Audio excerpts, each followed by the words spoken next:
के तपाईले कहिल्यै सोच्नु भएको छ कि कुनै विचारलाई वास्तविकतामा परिणत गर्न के चाहिन्छ? के यी सफलताहरू शुद्ध प्रतिभामा आधारित छन् वा के त्यहाँ कुनै सफल नुस्खा छ जसले हामीलाई हाम्रा सपनाहरू प्राप्त गर्न मद्दत गर्न सक्छ? वास्तवमा म यो कुरा याद गर्न चाहन्छु कि प्रत्येक महान सफलताका कथाहरू प्रतिबद्धता, दृढ संकल्प र असफल भएर फेरि उठ्ने इच्छामा आधारित हुन्छन्। तपाईले सफलताको प्रतीक मात्र हेर्न सक्नुहुन्छ। सफल व्यापारी वा व्यवसायी, प्रविधिको दिग्गज, खेलाडी, सामाजिक कार्यकर्ता, सफलताको मूल्यसँगै आउँछ भन्ने कुरा तपाईलाई कमै थाहा छ।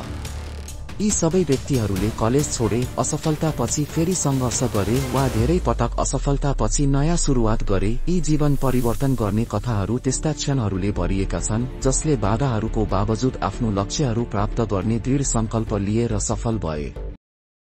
स्टिभ जब्स ती प्रसिद्ध व्यक्तित्वहरू मध्ये एक हुन् जसले एप्पल नामक धेरै प्रसिद्ध ब्रान्डलाई प्रकाशमा ल्याए जुन वास्तवमा कुनै परिचयको आवश्यकता पर्दैन।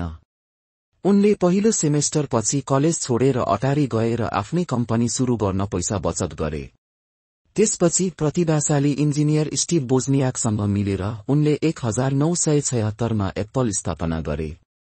सबै कठिनाई र असफलताहरूको बावजुद स्टिभ यस कम्पनीलाई विश्वभरको सबैभन्दा महत्त्वपूर्ण र मूल्यवान प्राविधिक कम्पनीहरू मध्ये एकमा परिणत गर्न प्रमुख चालक शक्ति बने।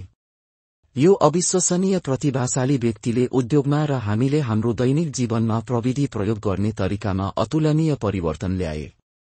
उनी सबैभन्दा वास्तविक अग्रगामीहरू मध्ये एक हुन् जसको नाम लिन सकिन्छ। 2 थोमस एडिसन 19औं शताब्दीको उत्तरार्धका सबैभन्दा असाधारण वैज्ञानिक र बल्बका आविष्कारक थिए।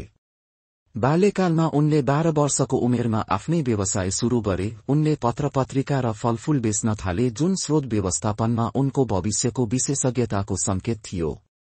न्युयोर्कमा आफ्नो प्रयोगशाला स्थापना गरेर उनले विज्ञान र आविष्कारको क्षेत्रमा कडा परिश्रम र पसिना बगाए। बल्ब पूर्ण रूपमा साकार हुनुभन्दा पहिले आविष्कार गर्ने क्रममा एडिसनले धेरै हारहरू भोगे जसको वास्तविकतामा हजारौं असफलताहरू छन्। प्रयोग र खोजप्रतिको उनको समर्पणले उनलाई अरूबाट अलग बनायो र त्यसैले उनी प्रकाशको वाहक र आविष्कार क्षेत्रमा एक अजेय शक्ति बने। बिल गेट्स उन्नत प्राविधिक आविष्कारसँग सम्बन्धित नाम बिल गेट्स हो। गेट्स माइक्रोसफ्ट कम्पनीका सह-संस्थापक हुन् जसले बजारमा सस्तो र प्रयोग गर्न सजिलो सफ्टवेयर ल्याएर व्यक्तिगत कम्प्युटिङको अनुहार परिवर्तन गर्न महत्त्वपूर्ण भूमिका खेलेको छ। त्यो बच्चा सायद एक स्मार्ट थियो, एक युवा प्रोग्रामर उत्साही जसले आफ्नो सपनाहरू पछ्याउन हार्वर्ड विश्वविद्यालय छोडेको थियो। यद्यपि उनले चाँडै सुरु गरे, यो उनको बाल्यकालको साथी पल एलेनसँग पनि थियो जसले 1975 मा माइक्रोसफ्टको स्थापना गर्यो जसले प्राविधिक क्षेत्रमा क्रान्ति ल्यायो। उनीहरूको वास्तविक सफलताको रिलिजसँगै आयो जुन पछि विन्डोजमा स्नातक भयो, एक GUI आधारित अपरेटिङ सिस्टम जसले व्यक्तिगत कम्प्युटिङको व्यक्तित्व परिवर्तन गर्यो। तर गेट्सको बाटो केही अवरोधहरू बिना अगाडि बढेन। बाल्यकालको मूलमा माइक्रोसफ्टलाई कानूनी मुद्दाहरू र तीव्र प्रतिद्वन्द्विताले चुनौती दिएको थियो, तर गेट्सको नेतृत्व सोच र व्यावसायिक सिपले कम्पनीलाई माथि उठ्न सक्षम बनायो। उनी धेरै पूर्णतावादी थिए र कहिल्यै कडा परिश्रमबाट पछि हटेनन् वा टोलीलाई सीमा र सीमाभन्दा बाहिर धकेलेनन्। प्रत्येक डेस्कमा पीसी राख्ने दृष्टिकोण सबैलाई याद छ। यद्यपि यो थोरै गलत उद्धृत हुन सक्छ, तर आज यस्तो दृष्टिकोण एक क्रान्ति थियो जसले काम, सिकाइ र सञ्चारको संसारलाई उल्लेखनीय रूपमा परिवर्तन गरेको छ। जब गेट्सले माइक्रोसफ्टबाट अवकाश लिने निर्णय गरे, उनले आफ्नो स्थितिलाई परोपकारी बनाउने सोच बनाए। आफ्नी तत्कालीन पत्नी मेलिन्डासँग उनले Bill and Melinda Gates Foundation स्थापना गरे जुन विश्वको सबैभन्दा ठूलो निजी परोपकारी संस्थाको रूपमा रहेको छ। यो फाउन्डेसन धेरै सक्रिय छ र विश्वभरका समस्याहरू समाधान गर्न योगदान पुर्याउँछ। यसले स्वास्थ्य, शिक्षा र गरिबी जस्ता मुद्दाहरूसँग व्यवहार गर्दछ। गेट्सको जीवन अनुभव संसारको मिशन, राम्रो विचार र सुधारको वास्तविक उदाहरण हो जसले अन्य विद्यार्थीहरू र धेरै मानिसहरूलाई आफ्नो सपना पछ्याउन र परिवर्तन गर्न सफल हुन प्रेरणा दिन्छ। 4 रतन टाटा भारतका सबैभन्दा विनम्र र दूरदर्शी औद्योगिक दिग्गजहरू मध्ये एक रतन टाटा हुन्। टाटा समूहको अध्यक्षको रूपमा उनले स्टिलदेखि अटोमोबाइलसम्मका हरेक क्षेत्रमा सञ्चालन भएको परम्परागत व्यावसायिक समूहलाई अन्तर्राष्ट्रिय स्तरको टाइटनमा रूपान्तरण गरे। यद्यपि धेरै धनी निराशावादीहरू जसले आफ्नो सफलता निर्माण गर्न आफ्नो परिवारको स्नेहमा भर परे तिनीहरूको विपरीत टाटा आफ्नो मुखमा चाँदीको चम्चा लिएर जन्मेका थिएनन्। उनले टाटा स्टिलको सञ्चालन मूल्य श्रृङ्खलामा सबैभन्दा तल्लो स्तरबाट आफ्नो करियर सुरु गरे, जसले तल्लो तहबाट कम्पनीको कार्यात्मक ज्ञानलाई एकत्रित गर्यो। यो प्राप्त ज्ञानले उनलाई उद्योग साथै कार्यबलमा अनुभव प्राप्त गर्न मद्दत गर्यो। रतन टाटाको नेतृत्वमा टाटा समूहले पनि अद्भुत औद्योगिक परिवर्तन ल्यायो। उनले जगुआर ल्यान्ड रोभर र कोरस स्टिल जस्ता धेरै पथ प्रदर्शक सम्झौताहरूमा महत्वपूर्ण भूमिका खेलेका थिए, जसले भारतीय उद्योगलाई विश्व नक्सामा राखे। यद्यपि उनलाई अलग पार्ने कुरा के हो भने उनको धेरैजसो काम सामाजिक भलाइ र सामाजिक समाधानमा केन्द्रित छ। उनले टाटा नानो प्रस्तुत गरे, जुन सडकमा बस्ने मानिसको लागि कार स्वामित्वमा एक किफायती तरिका हो। परियोजनालाई असर गर्ने धेरै चुनौतीहरूको बावजुद परियोजनाको ठूलो समुदायको सेवा गर्ने उनको असल मनसाय सबैले बुझे। रतन टाटा एक महान व्यवसायी मात्र नभई एक नैतिक नेता र परोपकारी पनि हुन्। उनले आफ्नो मन्त्रले युवा उद्यमीहरू र विद्यार्थीहरूलाई प्रेरित गरिरहन्छन्, म सही निर्णय लिने कुरामा विश्वास गर्दिन। म चीजहरू निर्णय गर्छु र त्यसपछि म त्यो निर्णयलाई सही बनाउँछु।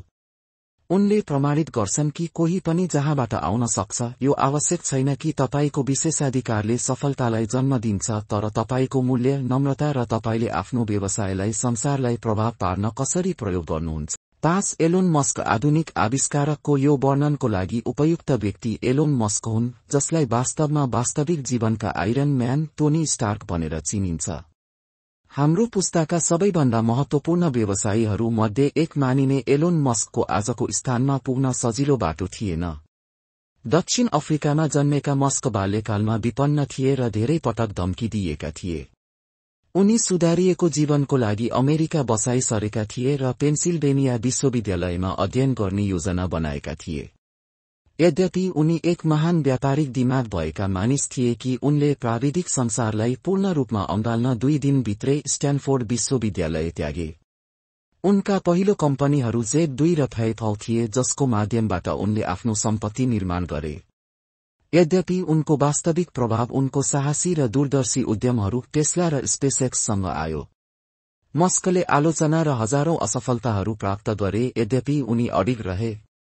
टेस्लाले विद्युतीय सवारी उद्योगमा प्रतिमान परिवर्तन गरे र मानिसहरूले महसुस गरे कि विद्युतीय कारहरूको उपयोगितावादी मूल्य मात्र उनीहरूले सवारी साधन छनौट गर्दा लक्ष्य गर्नुपर्ने कुरा होइन।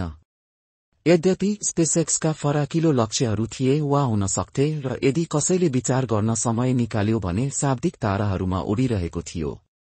यो पहिलो पटक थियो जब कुनै निजी कम्पनीले अन्तर्राष्ट्रिय अन्तरिक्ष स्टेशनमा अन्तरिक्षयान पठायो।